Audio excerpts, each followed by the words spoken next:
જેઠા તમને કાલની આપણા ગામની કઈ ખબર છે કે નહીં? ના ભૈયા, મને તો કાંઈ ખબર નથી. કેમ, શું હતું ગઈ કાલે? તો ભલે હવે કાલે આપણે શંકરાબાની જો 4 ધોન્યો, 2 મામેરા અને 3 લગ્ન નતા આયા. એટલે પછી અહીંયા કુહો તો હેકડા ઠર.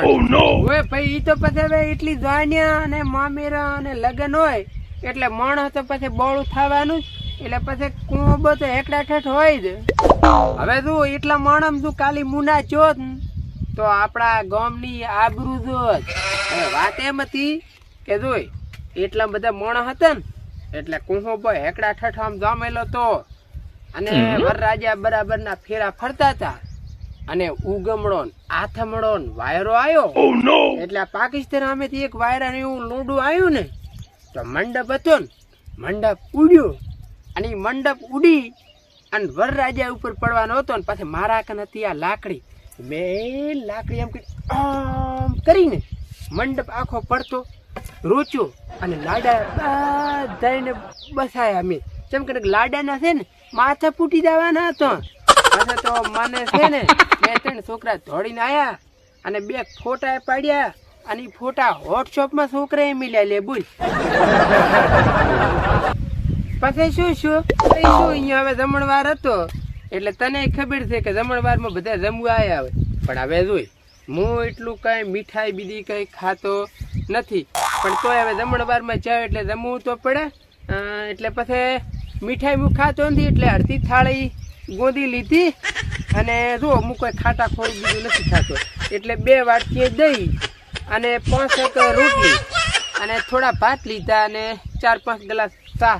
ઉનાળાની ચા હોય ને તો થોડુંક શરીરને સારું રહે એટલે 4-5 ગ્લાસ ચા પીધી. અને પછી આ તો બટાકાનું શાક મને ગેસ થાય એટલે કંઈ બટાકાનું શાક ખાતું નહીં, પણ ભેંડાનું શાક હતું એટલે પછી 5 ચમચા ભેંડાનું શાક ખાતું. કેમ કે મારે ખાવા જોઈએ ઉનાળાનું થોડું એટલે પછી થોડુંક એ ખાવા ખાઈ અને 50 રૂપિયા હાથગેણું લખાવ્યું. કેમ કે આપણે વ્યવહાર તો કરવો પડે. હાથગેણું લખાવી અને આવ્યો ઘરી આવી અને તડકાનો ખાટલો લેબડાને એસે ઢાળી અને પછી હું હુઈ ગયો. તમારે બીજી કઈ ખબર છે કે નહીં?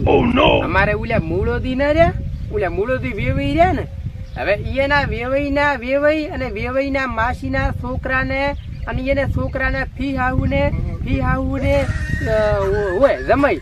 એ જમાઈના બનેવીના વેવાઈને અહીંયા વિવાહ હતા હમણાં. એટલે પછી વિવાહ હતા કે નહીં તો એ પછી બધા ઘરના અને બીજા બધા જ કપડા એટલે કે લુગડા લેવા. હવે કપડા લેવા ગયા એટલે અત્યારે તો ફેશનનો જમાનો છે એટલે મારા બેટા છોકરા બધા કેવા કપડા મોઘન બીજા લેતા હોય તો આપણને તો નામે ના આવડે. બળી ઉલ્યા શું કે શેરવાનિયા ને એવું બધું નથી પહેરતા લાડાઓ.